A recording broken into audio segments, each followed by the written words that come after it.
Hati berdarah-darah, YouTuber Ria Ricis masih menunjukkan adab seorang istri kepada suaminya dengan mencium tangan Teuku Ryan sebelum sidang cerai beragendakan mediasi dimulai. Alih-alih rujuk seperti harapan netizen dan fans mereka, Ricis justru semakin mantap untuk bercerai dari Ryan. Isu lama pun kembali panas diperbincangkan bahwa keretakan rumah tangga Ricis Ryan bermula dari campur tangan Bunda Ryan dalam mengatur penghasilan putranya. Karena lebih menyayangi ibundanya, Ryan rela pisah rumah dan tak peduli pada jeritan hati Ricis yang merasa sebagai istri yang tak dianggap, bahkan tak mendapatkan nafkah lahir batin dari suami. Lalu benarkah demi mengobati hatinya yang luka, Ricis healing ke Jepang bersama Moana, anak sematawayangnya? Siap melanjutkan sidang cerai ke materi pokok perkara, apakah Ricis memasukkan gugatan uang muta dan nafkah masa idah kepada Ryan? Bersama saya, Maria Andromeda, kita akan mengupas gonjang-ganjing rumah tangga Ria Ricis dan Teuku Ryan.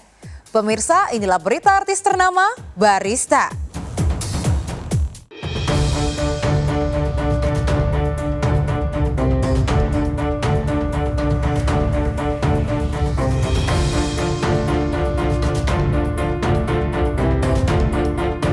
Tanggal 12 November 2021 silam, YouTuber Ria Ricis dan Teuku Ryan bersanding di pelaminan. Namun, 19 Februari lalu, mereka bertemu di Pengadilan Agama Jakarta Selatan untuk menjalani sidang perceraian. Ketika bertemu ayah dari putrinya itu, Ricis tak sanggup membendung air matanya. Saat hatinya berdarah-darah, Ricis masih menunjukkan adab seorang istri dengan mencium tangan Ryan. Setelah sekian lama pisah rumah, kabarnya itulah kali pertama Ricis dan Ryan bersentuhan tangan. Sebagian netizen pun auto baper, terharu melihat hormat Ricis kepada laki-laki yang masih menjadi muhrimnya itu.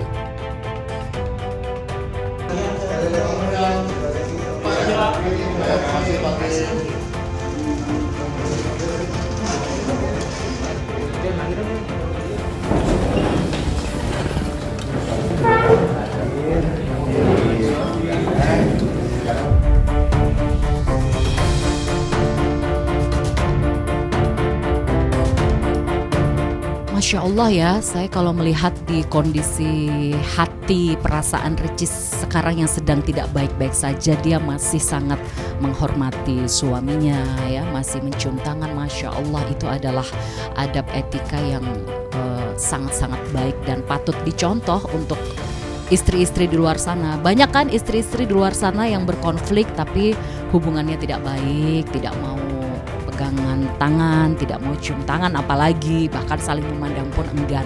Tapi ini Ricis memberikan contoh yang baik, Masya Allah, dia masih sangat menghormati suaminya ya. Kalau dia masih mencium tangan Ryan, kalau ada yang bilang bahwa kan udah mau pisah, kenapa masih cium tangan? Artinya yang komentar itu nggak tahu bahwa itu adalah tetap kewajiban istri untuk menghormati suaminya, dan mereka saat ini belum pisah. Saya garis bawahi, belum pisah. Jadi sah-sah saja, wajar-wajar saja, dan itu adalah buat saya ya cara yang baik sih buat Ricis menunjukkan bahwa dia masih sebagai istri.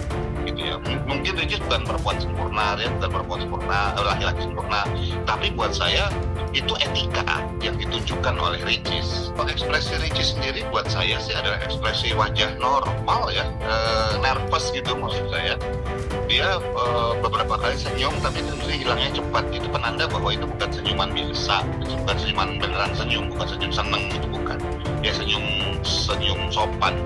Terus ketika dia kelihatan bagian pinggir bibir kanan kiri itu tegang gitu. Dia nervous.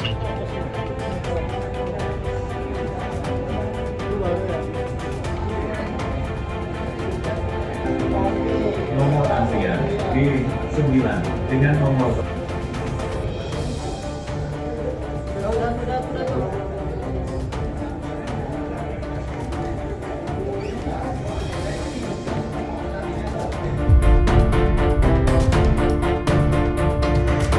kita perlu lihat bahwa sebetulnya Ricis itu ketika di dalam persidangan ada video yang leak ya, bocor ya. menampilkan bahwa dia sedang mengungkapkan sesuatu kepada majelis hakim dalam proses mediasi gitu ya, dan dia nangis-nangis sampai gitu ya, sampai ini hidungnya berubah warna menjadi merah, dia nangis, dia sampai ngomongnya itu bertenaga gitu, menyala-nyala gitu istilahnya ya. Jadi buat saya kesedihan dia itu lebih cenderung karena dia nahan sesuatu nih, gitu ya, nahan sebuah beban yang lama nggak bisa keluar.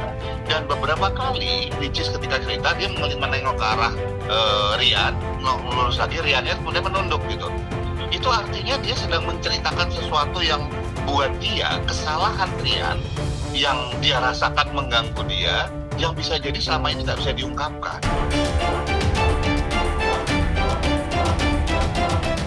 Ya, sikap Ricis itu seolah menjadi isyarat baik bahwa masih ada sisa cinta di hati Ricis dan Rian. Masih ada peluang rujuk, andai keduanya menurunkan ego dan kembali satu frekuensi dalam mengayuh biduk rumah tangga. Bahkan banyak netizen yang berharap kebekuan hati Ricis bakal lumer di ruang mediasi. Apalagi Rian mengaku masih ingin mempertahankan ikatan suci dari dahsyatnya badai pernikahan. Tapi siapa sangka di ruang mediasi Rian sebagai tergugat tak menawarkan alternatif rujuk yang menyejukkan hati Ricis.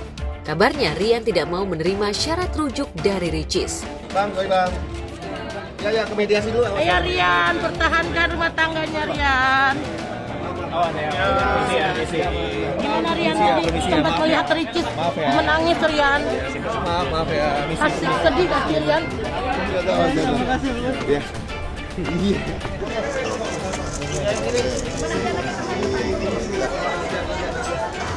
Ya, tentunya saya terima kasih kepada Mas Dedi, pada teman-teman, para saya, manajer yang selalu teman saya tadi, teman Ricis juga makasih banyak ya. Temenin masih sendirian. Saya mohon doanya, dan intinya di sini saya sudah berusaha semaksimal mungkin untuk mempertahankan rumah tangga saya. Ya pokoknya mohon doanya aja agar ada kelancaran. Ya namanya juga mediasi ya. Terus kita mencari titik terang. Itu saja mungkin yang saya sampaikan. Untuk selebihnya saya minta tolong, saya serahkan semua ke abang saya, kuasa hukum saya, Mas Dedi.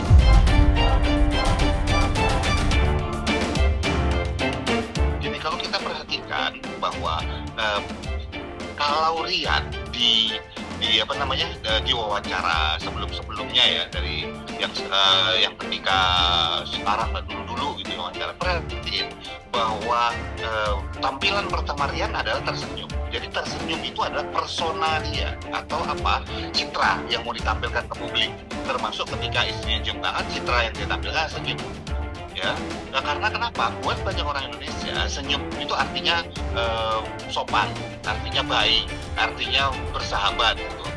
Apakah kemudian ada sifat atau ada hal lain yang disembunyikan di balik itu? Bisa jadi dan bahkan mungkin besar kemungkinannya. Tetapi kan sekali lagi, senyuman bisa membuat banyak orang di luar sana merasa bahwa orang yang tersenyum pada dia adalah orang baik. Padahal enggak, bukan gitu kan. Dan itu buat saya adalah memang personal, sekali lagi citra yang ingin ditampilkan oleh Rian dari dulu, bukan baru-baru ini. Dan itu sah-sah saja, boleh. Banyak loh orang yang seperti itu.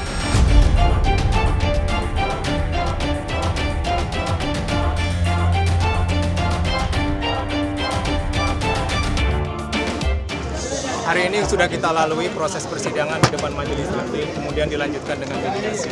Ini adalah salah satu hal yang lumrah dan harus dilalui oleh keduanya. Jadi masih akan berproses lagi di minggu-minggu depannya. Jadi tetap kami harapkan doa dari teman-teman semua, ya. Belum ditentukan oleh majelis hakim. Jadi masih menunggu hasil mediasi ini akan diserahkan oleh mediator kepada majelis hakim. Tapi belum diagendakan kapan untuk sidang selanjutnya. Hasil mediasi tadi itu masih berusaha, jadi luar biasa. Mediator yang memimpin ini luar biasa. Jadi masih berusaha. Kebetulan seorang ibu, dan itu mungkin akan mengerti sekali bagaimana kondisinya rumah tangga yang baru 2 tahun. Oke? berusaha mempersatukan kembali. Dari awal kami sampaikan bahwa tim hukum dan Rian sendiri secara pribadi ingin mempertahankan rumah tangga.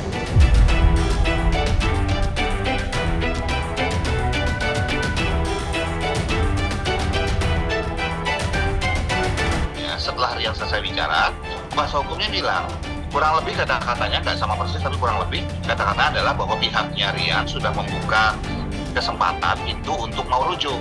Kalau misalnya sampai terjadi berpisah juga berarti bukan dari pihak kami, istilahnya kayak gitu. Nah, kalau kita perhatiin kayaknya kalimat ini sederhana, tapi sebetulnya ini penggiringan opini yang buat saya cukup nggak fair. Kenapa? Logikanya gini, banyak orang Indonesia di kepalanya mereka belum cukup dewasa untuk memahami bahwa orang pisah itu diizinkan oleh Tuhan. Nah, karena di luar sana banyak yang tidak cukup dewasa dan menganggap bahwa yang namanya bercerai itu pasti nggak baik, maka gabungan dari statement Rian dan kuasa hukumnya akan menimbulkan sebuah kombinasi yang mematikan. Buat siapa? Ricis. Ini jahat buat saya, gitu. Artinya apa? Ini sama dengan penggiringan opini ngasih tahu bahwa kalau cerai itu gara-gara Ricis ya, Ricis yang jahat atau yang salah.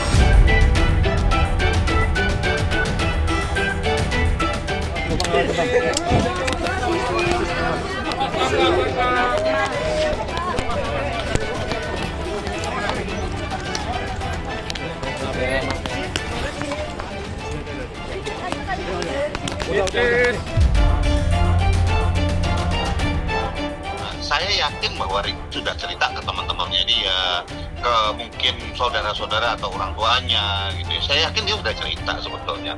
Itu cuman ketika seseorang dipancing suruh cerita lagi, dan begitu cerita emosinya kan memang masalahnya itu gitu.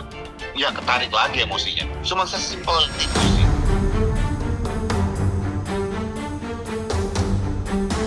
Isu lama pun kembali panas diperbincangkan bahwa keretakan rumah tangga Ricis dan Rian bermula dari campur tangan ibunda Rian, Mak Cik Hainul Nurfitri Yeni, dalam mengatur penghasilan Rian. Meski Rian adalah anak sulung, Ricis tidak terima menjadi istri yang tak dianggap karena tidak dipercaya mengatur keuangan keluarga kecilnya.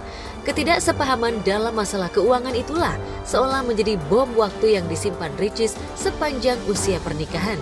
Ricis sudah mencoba mengalah demi Moana yang saat itu masih ada di dalam kandungannya. Tapi setelah Moana lahir dan tumbuh besar, sikap Rian soal keuangan keluarga seolah tak berubah.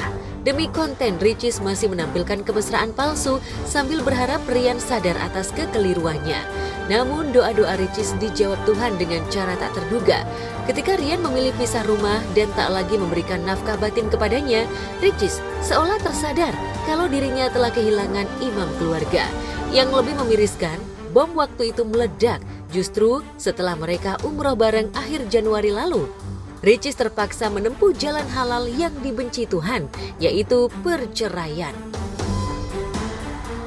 Terkait penghasilan dari Rian sendiri,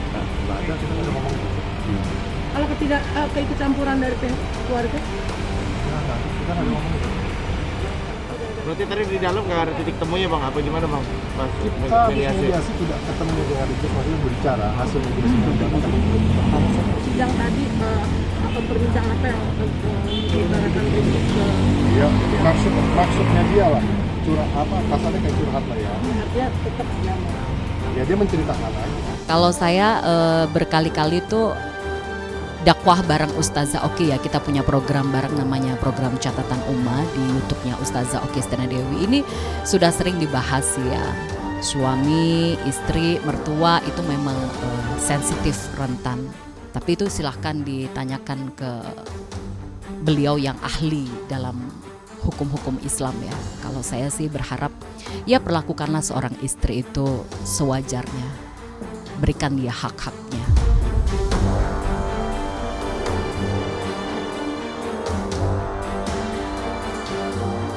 Dan tentunya tadi terkait dengan menyerahkan tanggung jawab keuangan kepada orang tua. Seorang suami itu sesungguhnya perbuatan zalim. Kapan kita mau menyenangkan dan membahagiakan ibu kalau kita masih melibatkan ibu atas rumah tangga kita? Pastinya efeknya itu buat istri merasa tersingkirkan dan merasa tidak dipercaya. Jadi ketika itu terjadi, suami sedang menzalimi istri, sekaligus karena tidak memberikan peran yang semestinya kepada istri sebagai pendamping bahkan atas dirinya. Terdapat tanggung jawab bagi suami ya, dunia akhirat. Ketaatan ya kepada ibu, tapi terkait dengan keuangan dan segala macam, itu kan kebijaksanaan si suami. Tentunya si istri berhak untuk meminta nafkah kepada suami, wajib nafkah itu.